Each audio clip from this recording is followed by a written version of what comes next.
Hello, and welcome to the Flu in Long-Term Care. You have questions, we have answers.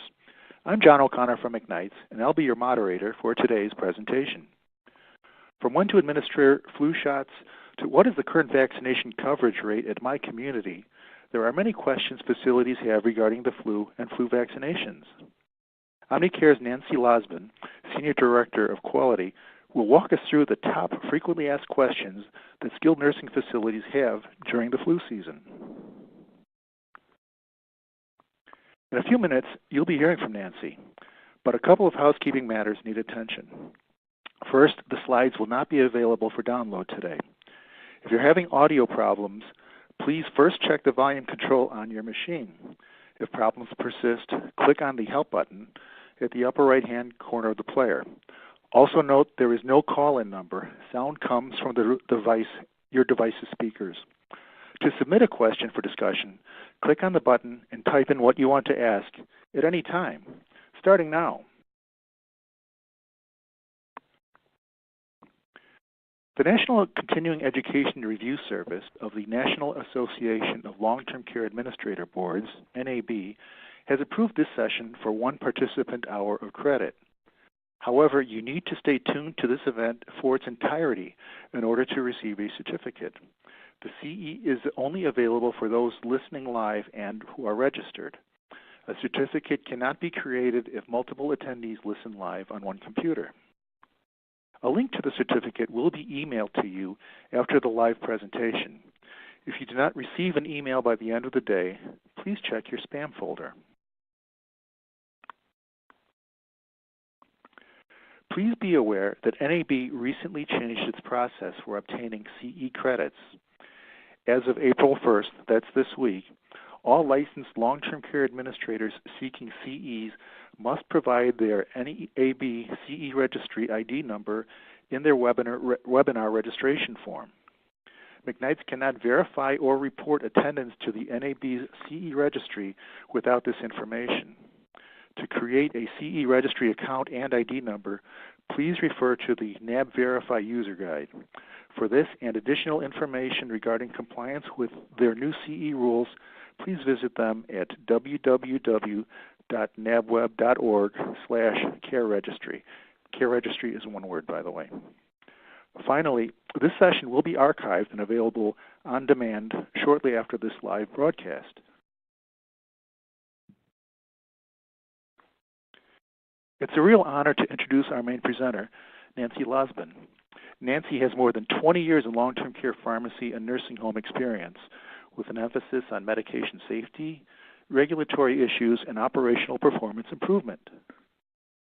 A certified consultant pharmacist with a certificate in gerontology, she is a graduate of the Temple University School of Pharmacy and a lecturer at the University of the Sciences in Philadelphia. Nancy is also a guest lecturer at Temple University and the University of Maryland. She is active in professional organizations and serves as chair of the ASCP Foundation.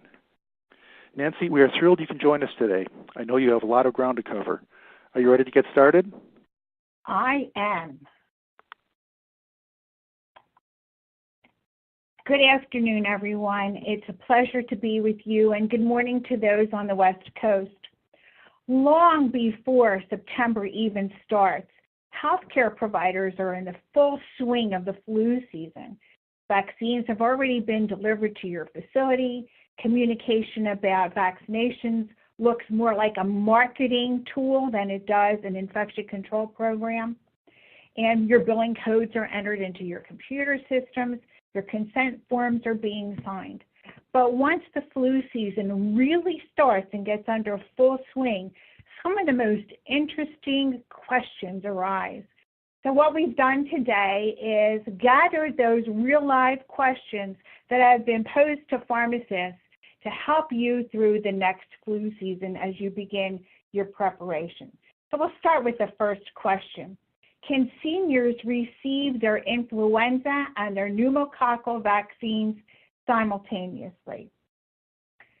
In adults, you can administer both pneumococcal conjugate vaccine 13, commonly known as PCV13, or the pneumococcal polysaccharide vaccination 23, PPSV23 on the same day that you administer influenza vaccinations.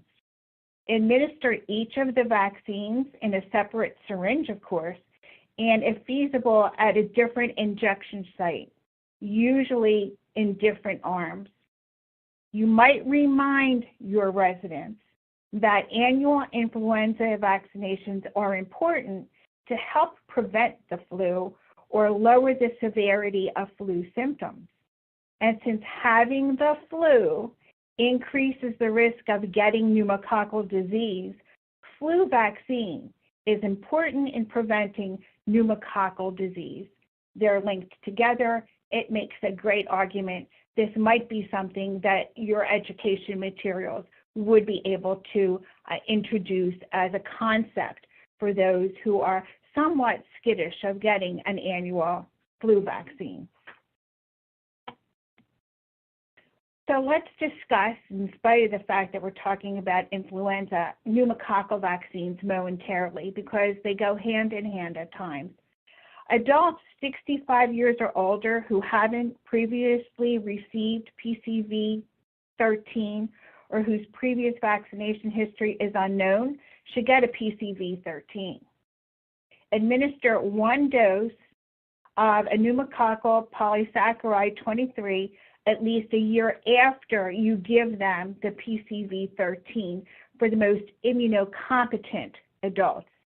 Immunocompetence being the ability of the body to produce a normal immune response following exposure to the antigen in the vaccines.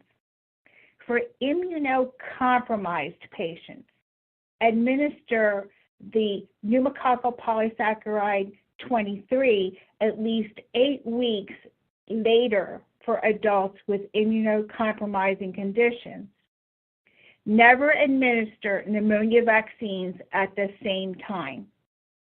For those who already had a PPSV23 and they have had no doses of the 13, administer a dose of the 13 1 year after the dose of the 23 had been administered, regardless of the resident's conditions.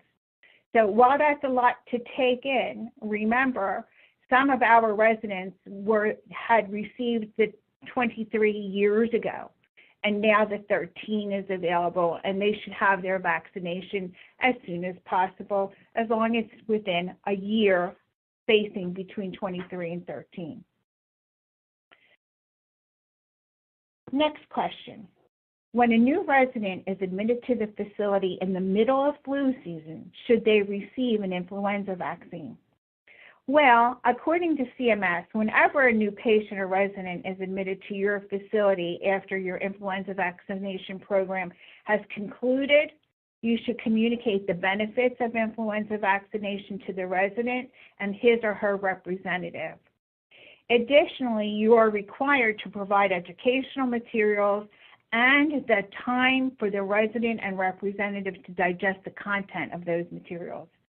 After that, you may offer the opportunity for influenza vaccination as soon and do it as soon as possible once they're admitted to your facility. Remember, skilled nursing facilities are required to document the provision of this education and the administration, any refusal of the immunization, and any medical contraindications to immunizations.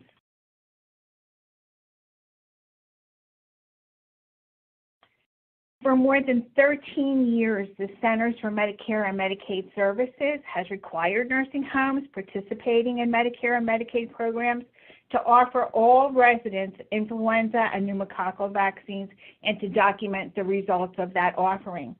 According to the requirements, each resident is to be vaccinated unless contraindicated medically. The resident or legal representative refuses vaccination, or the vaccination isn't available due to a shortage. This information is to be reported as part of CMS minimum data set data, and it tracks nursing home wellness and health parameters. Question 3. I ordered trivalent vaccine last year. Should I order a quadrivalent vaccine this year? There is no preferential recommendation that is made for one vaccine over another product. So to date, the CDC has not made a recommendation for a preferred influenza vaccine. A quadrivalent was actually introduced during the last flu season for the first time. This year, they are including 4 different strains of vaccines into the 2018-2019 Northern Hemisphere influenza vaccination. It will include 2 A's and 2 B strains. The A's will be H1N1 and H3N3, and the B's will be Colorado and Phuket, Phuket. It's recommended that influenza B component of the trivalent vaccines include the Colorado strain of the B virus this year.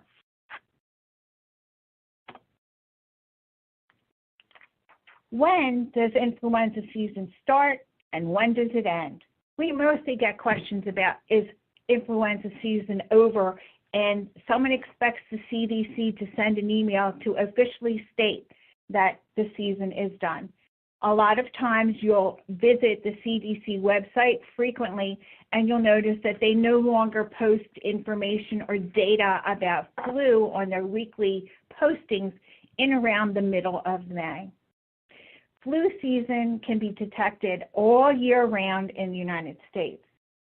And what we see, however, is that flu viruses are certainly most common during the fall and the winter. So the timing and the duration of flu seasons varies, but influenza activity often begins to increase in October. Most of the time, flu activity peaks between December and February, although the activity can last as late as May. Current CDC data for the 2017-2018 flu season states that the season peaked in February of this year. As of March 17th, there was still, however, widespread influenza activity reported in 17 states: Alaska, California, Connecticut, Delaware, Indiana, Maine, Maryland, Massachusetts, Nebraska, New Hampshire, New York, New Jersey, Ohio, Oklahoma, Rhode Island, Virginia, and Wisconsin. So when do we begin to administer vaccinations? The flu season is long. Facilities should know when to start and when to end offering them. However, it can be fuzzy. The influenza vaccine is given seasonally, but the CDC indicates that we should administer vaccines when they become available each season rather than a specific date. And that would be the most effective way to proceed with the administration of influenza vaccinations. So facilities should start immunizing as soon as the vaccines arrive. The facilities should offer influenza vaccine at least by the end of October. Residents who are admitted late into the season, typically February, January,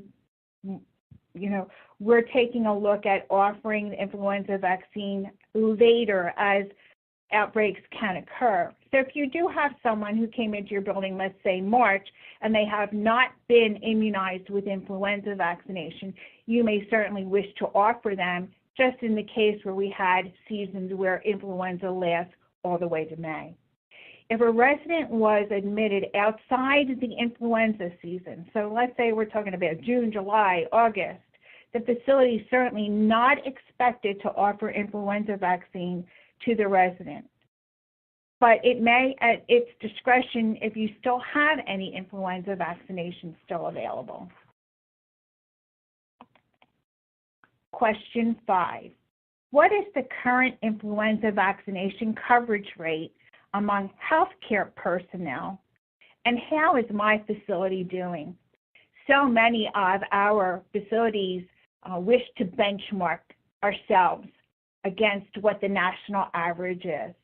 And as reported on September the 29th, in the MMWR, 78.6% of healthcare personnel received an influenza vaccination for last season, 2016-2017. And that was similar to coverage among healthcare providers or personnel in the previous 3 flu seasons. So we've stagnated at about 78.6% across all healthcare. Vaccination coverage was highest in hospitals at about 92%. However, and regrettably so, the lowest among healthcare workers getting influenza vaccinations was in long-term care settings. We have a puny 68% of our staff that are immunized against influenza, and it's been this way since about 2011, 2012. It becomes one of the hurdles that long-term care has with staff. In comparison to what it should be, the Healthy People 2020 annual target goal for a flu vaccine among healthcare personnel is 90%. If you're not familiar with Healthy People, it is a United States Department of Health initiative providing science-based 10-year national objectives for improving the health of Americans. And it measures the impact of this type of prevention. So we have some work to do. The first thing to do, obviously, then, is to identify those barriers to accepting influenza vaccine amongst our staffs. Some of our folks who work for us certainly have access to vaccines if you give it to them for free, but we have to remember that not everyone we hire in long-term care is a healthcare professional or has healthcare coverage, and that may be a barrier. Think of your janitors, your food staff. They depend on you as a facility to provide their annual influenza vaccination. Then there are still misconceptions amongst our staff where they believe that flu is not a serious illness, that they're not at risk for it because they're healthy and they're young. They believe that vaccines just aren't effective. As a matter of fact, I had one recent younger lady told me that she wasn't going to get her flu vaccine because she knows that it gives people Alzheimer's disease. Her grandmother has it, and her grandmother got a flu vaccine every year.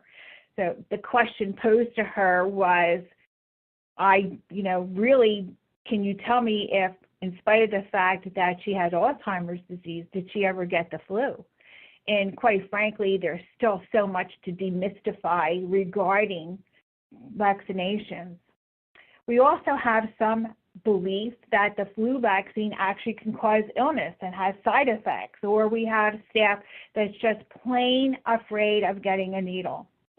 And so there's a real lack of enthusiasm about influenza vaccination in long-term care, and combining and contributing the high turnover staff becomes a real problem as well. And last but not least, healthcare personnel in our world represent very diverse cultures, and some of those cultural impacts or thoughts become steadfast beliefs, and they decline influenza vaccination. So now that we looked at the barriers, we should be looking at the strategies to overcome them. As I said before, sometimes our influenza programs look more like marketing materials than they do education. So what you can do, of course, is offer flu-free vaccines in the workplace, offer flu vaccine at multiple times and multiple locations to all your workers on all shifts during the flu season, all shifts, each floor, in the administration areas, down in laundry, weekends, nights, and consider Halloween festivity days very popular to merge your vaccination days as well. You might commandeer a mobile vaccination cart to take influenza vaccinations right to the staff. You could provide a staff voucher for a vaccination at a clinic or a pharmacy. Partner with a larger, I love this one, partner with a larger healthcare organization such as a hospital to provide vaccinations while you market your facility to that hospital as a good referral source, demonstrating your willingness to promote influenza vaccination and have a strong infection control program. Work with pharmacists who are now licensed and able to give influenza vaccines in all states. Coordinate with your visiting nurses association and other community immunizers. Sometimes the county will be able to help you with vaccinations. Offer flu vaccines at all of your mandatory meetings, QAPI, departmental conferences, mandatory trainings. Provide a strong education program for staff. Crisp, focus. Make sure that you're focusing on protecting the worker and their family, as well as the residents in your education materials. The one thing that we seldom do is remember that our employees can take influenza and other diseases home with them. And establish a culture of prevention in your organization, especially as we're moving the wellness needle on infection control and antibiotic stewardship. Next question. What is the transmission period of influenza? The Pink Book, which is published by the CDC, provides physicians and nurse practitioners, physician's assistants, pharmacists, and the rest of us the most comprehensive information on routinely used vaccines and the diseases they prevent. According to its research, most healthy adults may be able to infect others beginning 1 day before flu symptoms develop and up to 5 days after they become sick. Children can pass influenza even longer than that. I do recommend, and I will tell you that every year the Pink Book is updated, and every year I go online to the CDC and I download it to my hard drive as a reference. Symptoms for influenza will start 1 to 4 days after the virus enters the body. That means you may be able to pass the flu on to someone else before you even know that you're sick or that you have symptoms. Some persons can be infected with the flu, but they have no symptoms. During this time, those persons may spread the virus to others, kind of like typhoid Mary, except this is influenza esperanza in the building. Following respiratory transmissions, that's a droplet transmission, the virus attaches to and penetrates respiratory epithelial cells in the trachea and the bronchi. And the virus will shed in respiratory secretions from anywhere from 5 to 10 days. All droplet and contact precautions with a person infected, especially with a productive cough. Some manufacturers' package inserts state that a vaccine should be used immediately after opening. In the context of reconstitution and administration of vaccines, how does the CDC define immediately? Influenza vaccines don't have to be reconstituted. However, there are many other vaccines that do.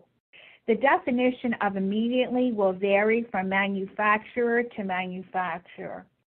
Some don't have the research or the data to deliver any general time frame as to what immediately means. Use immediately after opening. So the CDC does provide some practical definition of the term immediately.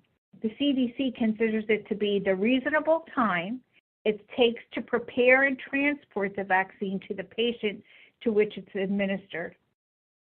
This would include any limited documentation that has to be done during the process once you opened the vial. It's really up to the judgment of the provider to determine if a vaccine has not been used within the appropriate time frame. Some manufacturers have indicated to providers that immediately can be up to 30 minutes. For example, PCV13 is stable at room temperature at 77 degrees for 4 days. The data has regard for shipping and storage, but quite frankly, the best advice that might be offered is that when you receive your annual influenza vaccinations, that you open up a container and take out the package insert or read the package insert for that brand of influenza vaccine online so that you understand the storage parameters and the expiration date and other labeling and administration information that you'll find in that package insert. They are quite invaluable, and as we all know, for skilled nursing facilities, we do have surveyors who will be looking at manufacturers' recommendations and if we abide by them when we administer medications to our patients. 8. Is it recommended to use a new alcohol swab to cleanse the skin before administering a vaccine, or can we swab the skin with the same alcohol wipe that we use to wipe off the stopper of the vial?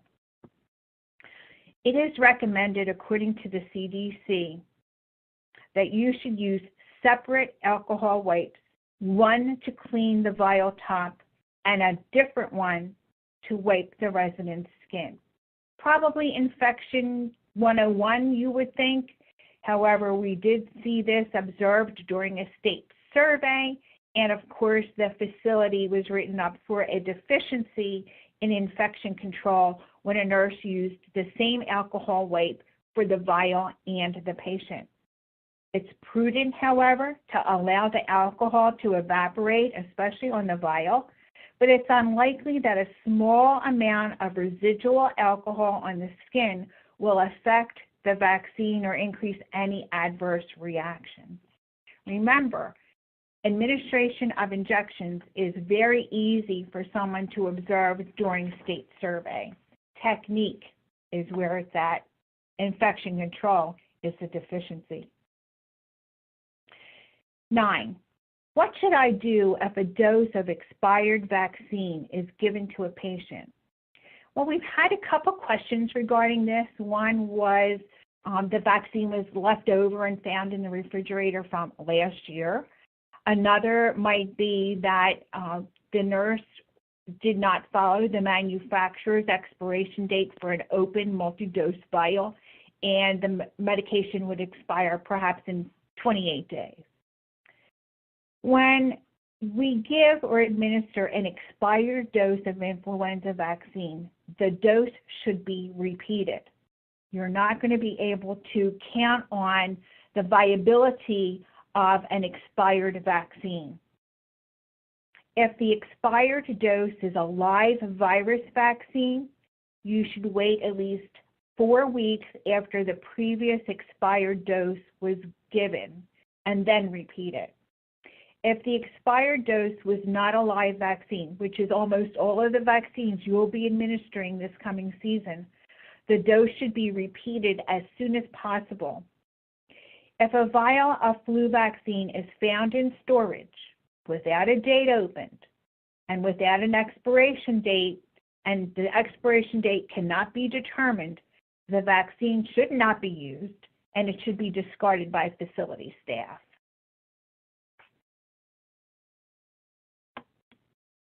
Question 10. Is it acceptable to administer a dose of quadrivalent influenza vaccine to a patient who has already received the trivalent vaccine?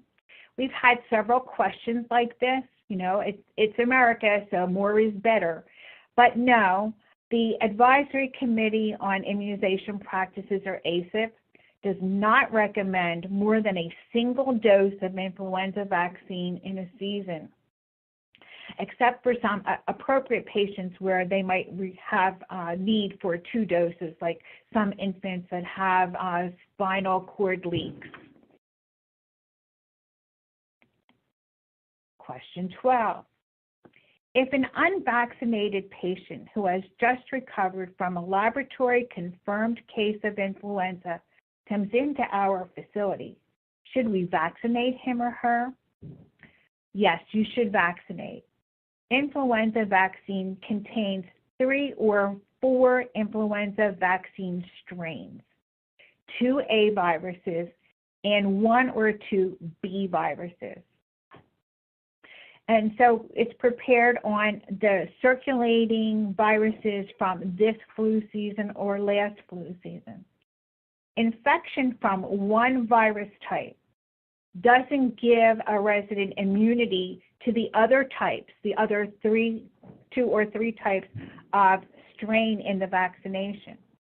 And quite frankly, it's very unusual that a patient would be exposed to more than one type of typical influenza strains in any one season. So more than likely, they're only affected or infected by one strain at a time. So the vaccination will help with the other strains that the new resident was not vaccinated, did not have any illness towards. So a person who's recently had influenza will benefit from the receipt of a vaccine that contains those additional influenza virus strains.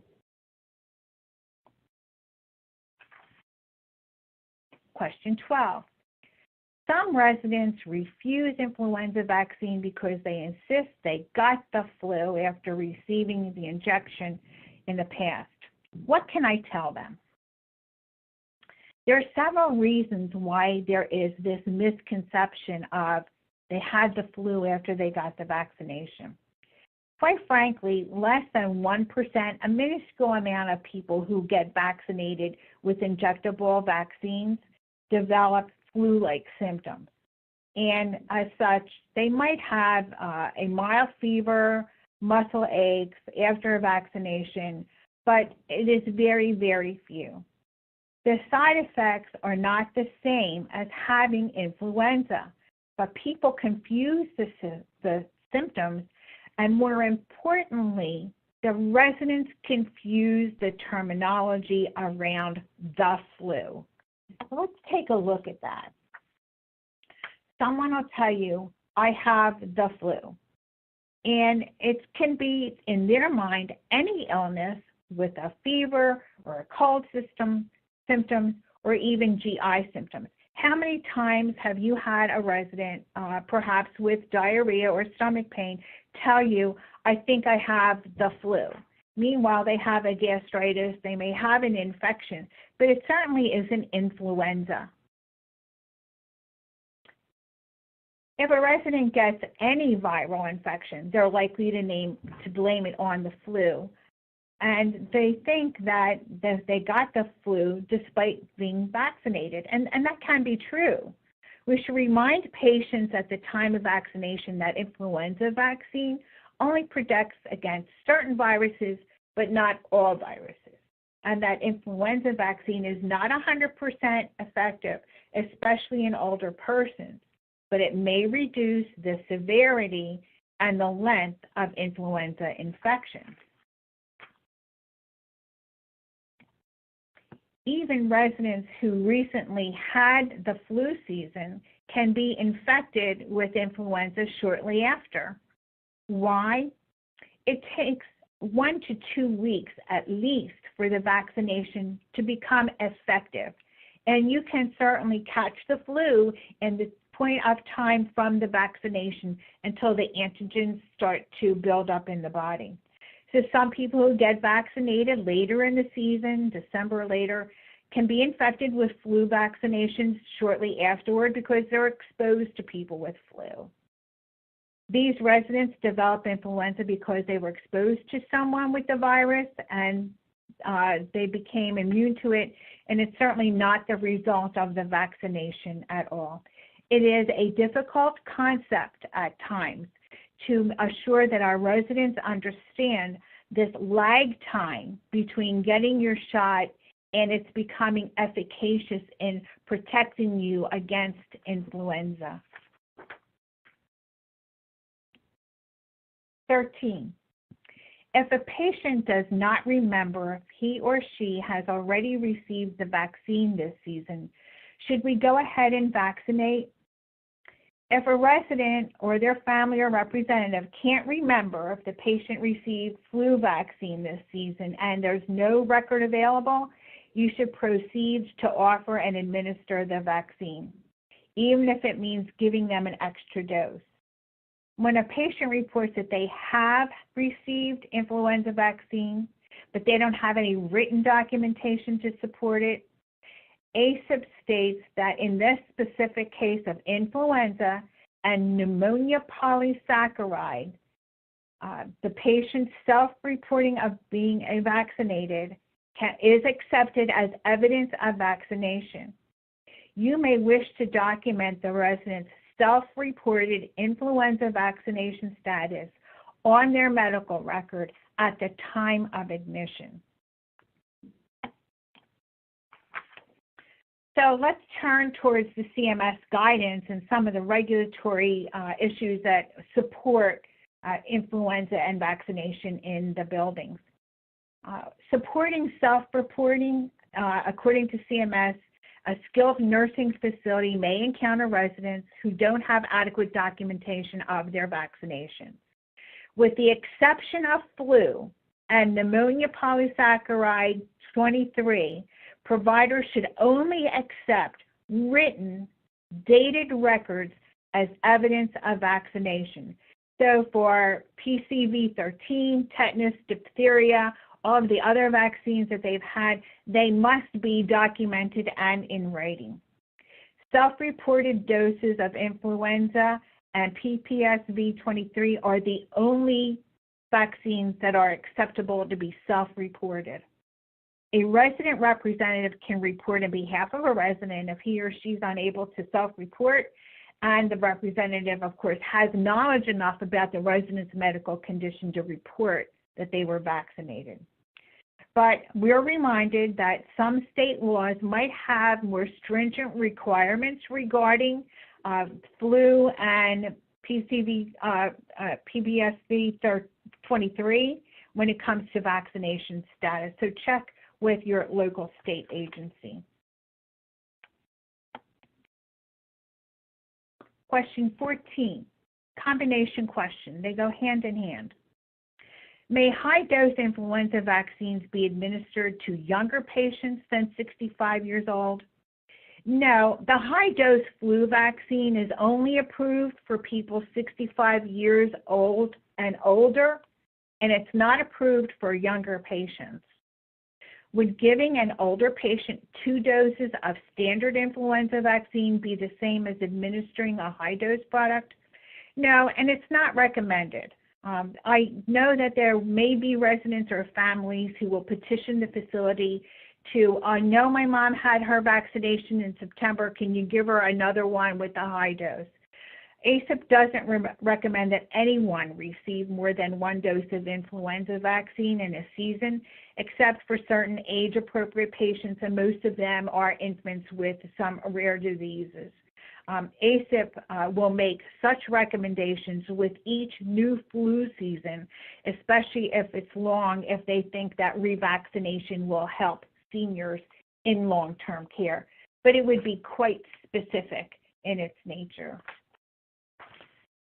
So now we get a bonus question, and I will review some other information that we've received before we even assembled these questions. Is it safe, here's your question. Is it safe to give a vaccine directly into an area where there is a tattoo?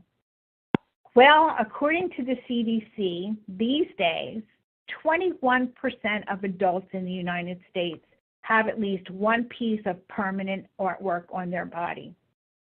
It is safe to give the vaccine directly into an area where there is a tattoo. You may administer both intramuscular and subcutaneous vaccines, even though it is through a tattoo. It is quite safe. The ink has no effect or impact on the vaccination at all. So again, what we talked about and what came up before we were able to submit our slides was an excellent question regarding the storage of vaccines, especially when there's big inventories that will be ready to arrive in your facility, let's say in August. So when you take a look at storage capabilities, I would recommend that you download the CDC Vaccine Storage Toolkit. It is very in-depth, but quite frankly works well in ensuring that there is no tainting or changes in the strength of vaccine because we didn't store it properly. Refrigerated vaccines should be stored between 36 and 46 degrees Fahrenheit, and you should set your thermostat to mid-range and look for a temperature of about 40 degrees, which will decrease the likelihood of any temperature excursions either way. So you want to get it right in the middle. Use purpose-built units designed to either refrigerate or freeze vaccines. They can be compact, they can be the under-the-counter style, or they can be large units. But we all know that in long-term care, that may not be practical. It may not even be affordable. If you are using a purpose-built unit and one is not available, you might use a standalone household unit refrigerator. You must use the household-grade refrigerator freezer unit. Only use the refrigerator compartment for storing vaccines. These units have cold spots in them and the temperature fluctuates, and the air circulating from the freezer could expose refrigerated vaccines to freezing temperatures. Remember, they're asking us to use a standalone refrigerator and not to store vaccines in any dormitory style or bar style combined refrigerator freezer under any circumstances. Additionally to that, remember that the guidance from the CDC is to check the temperature of the refrigerator if you're doing it manually and not on an automated thermostat. Check the temperature between 36 and 46 for refrigerated vaccines 2 times a day. If you cohort all of your vaccines in a single unit, then you would only have to check that particular unit twice a day, while the smaller supply chain coolant appliances that you have out on the floor would be checked once a day. So it depends on logistics and it depends on what is available for cold chain management in your building. So I guess we are almost done. I think the biggest question that we've had that wasn't included today, and I'd like to address, is can people with egg allergies get a flu shot? Well, the CDC and ACIP have not changed their recommendations regarding egg allergy and the receipt of influenza vaccine. The recommendations remain the same as they did last year. Based on the recommendations, people with egg allergies no longer need to be observed for an allergic reaction for 30 minutes after receiving a flu vaccine. So you may wish to update your policies and procedures. People with a history of egg allergy of any severity should receive a licensed, recommended, and age-appropriate influenza vaccine. Those who have a history of a severe allergic reaction to eggs, that is, any symptom other than hives, should be vaccinated in an inpatient or outpatient medical setting, including a nursing facility, and not limited to just hospitals or clinics. And when someone has an egg allergy, the vaccination should be done under the supervision of the healthcare provider who is able to recognize and manage severe allergic reactions and conditions. Most flu shots and the nasal spray are manufactured using egg-based technology, and because of this, they do contain a very, very small amount of egg proteins, such as ovalbumin. However, when examining these and performing studies, both the nasal vaccine, which will be available this coming year, and flu shots in egg allergic and egg non-allergic patients indicate that there is an unlikelihood of having any egg allergy. And the CDC found the recent rates of anaphylaxis for all of the vaccines and eggs to be 1.3 per million vaccines administered. So again, if someone tells you that they're allergic to eggs and they cannot have the flu shot, again, the information that we're providing them in education needs to be updated so that we can get them on board and get them involved in the immunization program in our facilities. So with that, I think that we can take a few questions if there are any, and I'm sure you have some. Well, thank you, Nancy. Yes, we have actually quite a few. You certainly covered a lot of the bases, but as it turns out, our readers are pretty curious. One of our viewers has a fairly lengthy refrigeration question, and I think you've answered most of the components of the question, but one part that remains is, can refrigerated IV medications and vaccinations be stored in the same refrigerator? There are, when you take a look at it, remember that the toolkit from the CDC says guidelines. So you would have to determine your policy and procedure yourself at the facility level. You may not have adequate refrigeration to store all vaccines in one refrigerator, and certainly it is quite inconvenient to store all the infusion from all the wings in a different refrigerator. So again, what you would monitor for that refrigerator would be twice a day temperature. Assure that the temperature ranges are within 36 to 46 degrees Fahrenheit.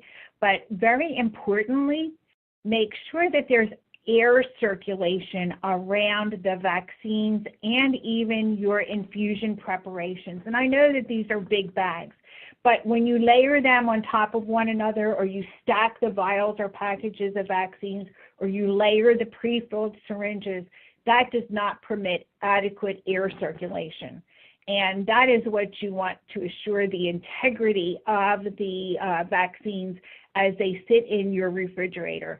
And I know this puts a strain on a lot of nursing facilities who still have the dormitory-style refrigerators, but please, no vaccines in those. And yes, we have seen that called out as a deficiency already this year under F880 in the new mega rule. Very, very good, Nancy. Another viewer asks, you mentioned earlier in the presentation about downloading something each year from the CDC website. Could you repeat what that was that you typically download each year from them?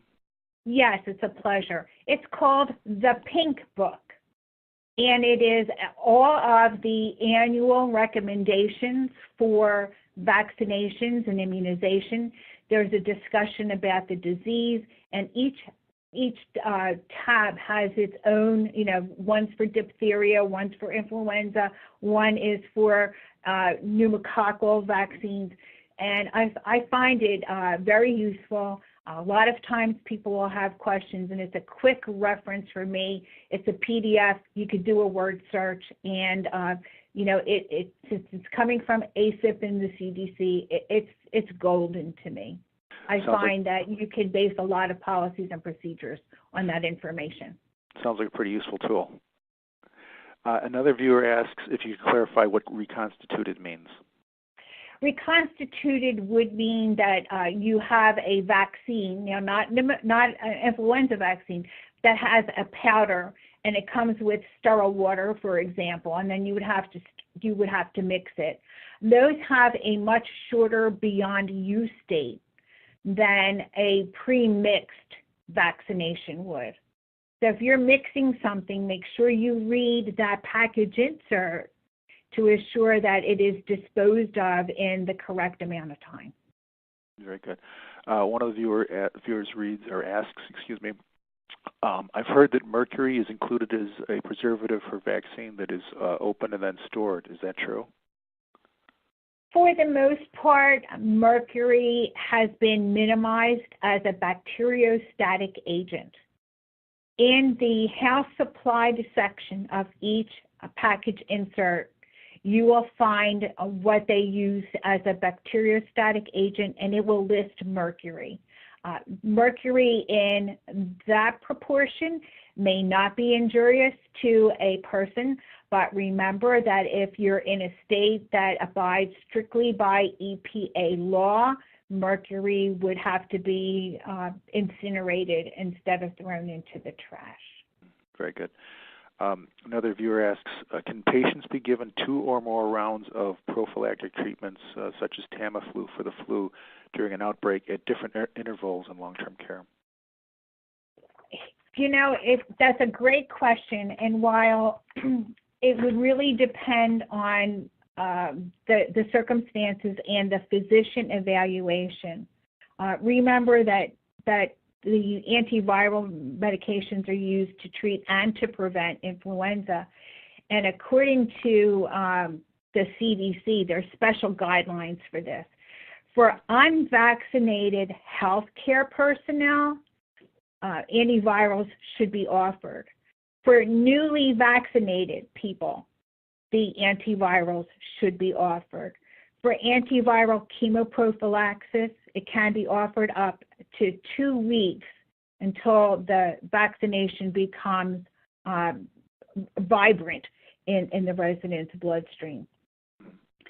So chemoprophylaxis in an outbreak can be also offered to all the employees regardless of their influenza vaccination status.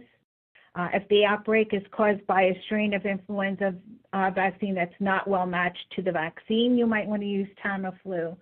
And there is emphasis on close monitoring for signs and symptoms. So remember, what you want to do is if you really have the influenza strain tested, and you know that it's different than the previous strain that a person was infected with, you have to present that information to the physician to make a decision on whether Tamiflu should be used to treat within 48 hours of recognition or for prevention with the staff or any of those employees and other residents who have not received a flu vaccine.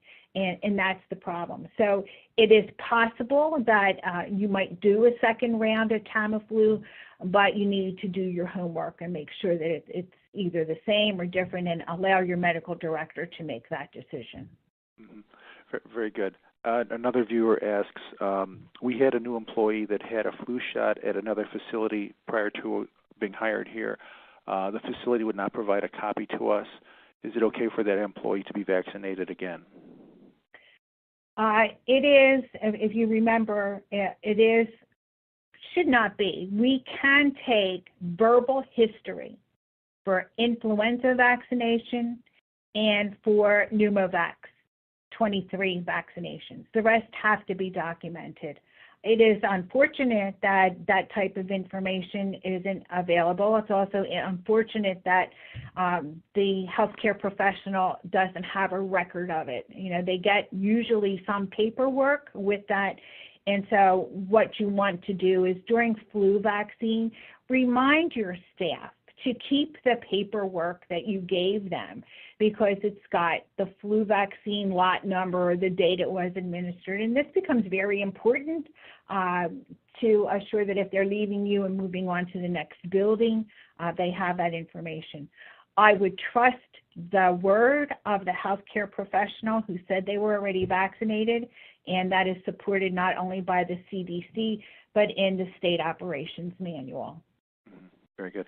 And somewhat related, a question about a staff member who's pregnant. Should they go ahead and vaccinate that person or refer the employee to a medical doctor?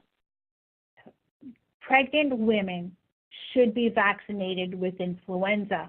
However, if the patient or your staff member feels more comfortable receiving it from their OBGYN, or you feel as though you would like a note from the OBGYN before administering vaccination, that would be acceptable. However, it is definitely indicated for pregnant women to receive influenza vaccine. You might want to discuss that. There are particular documents on the CDC flu website just for pregnant women and receiving influenza vaccinations. Mm-hmm. Unfortunately, we have a lot of questions and we're almost out of time, so I could maybe do one or two more. So one of the viewers asks, who should not get the flu vaccine? Well, that's a great question. There's a lot of people that really have to be evaluated, but when you have had people have a severe reaction to influenza vaccination, and it could be from the bacteriostatic agent, it could be from a latex vial top that was used, they would not get influenza vaccinations. Children younger than 6 months don't get vaccinated. People who are moderately or severely ill with or without a fever should usually wait until they recover before getting a flu vaccine. And of course, anyone with a history of Guillain-Barré syndrome, within 6 weeks is the time limit that you can go ahead and then give the influenza, which is precautionary for them. So there are very few people anymore who should not be vaccinated, and that's probably one of those important facts to include in your education. It's almost universal that the vaccination be considered and these exceptions be evaluated and documented. Very good. And finally, sort of our classic send-off question, if there's one message that you want our viewers to take away from this presentation today, what would that be? For me, I would think that you should set the goal with a number in your QAPI program and then move the needle from last year's staff percentage of immunization to see if you can increase it a little bit further and get closer to that 90%. If you're already there, share what you've done to be so successful. And if you're failing, reach out and network and ask other facilities what they're doing to get their staff on board to meet that 90% goal of vaccination for influenza. Very good. Well, thank you very much, Nancy. There was a great presentation, and you certainly left our readers with a lot of food for thought, and I want to thank you very much for doing this today. It was a great presentation. It was my pleasure. Well, folks, we hope you've enjoyed today's webcast and taken some useful takeaways from it, and we certainly want to thank you for attending. If you'd like to view this webinar on demand, it will be available shortly at www.mcknights.com, April 3 webinar. Certainly want to give a special thanks to Nancy for bringing us up to speed on this important topic, and to our friends at Omnicare for making this possible. For McKnight's, this is John O'Connor, wishing you a good day.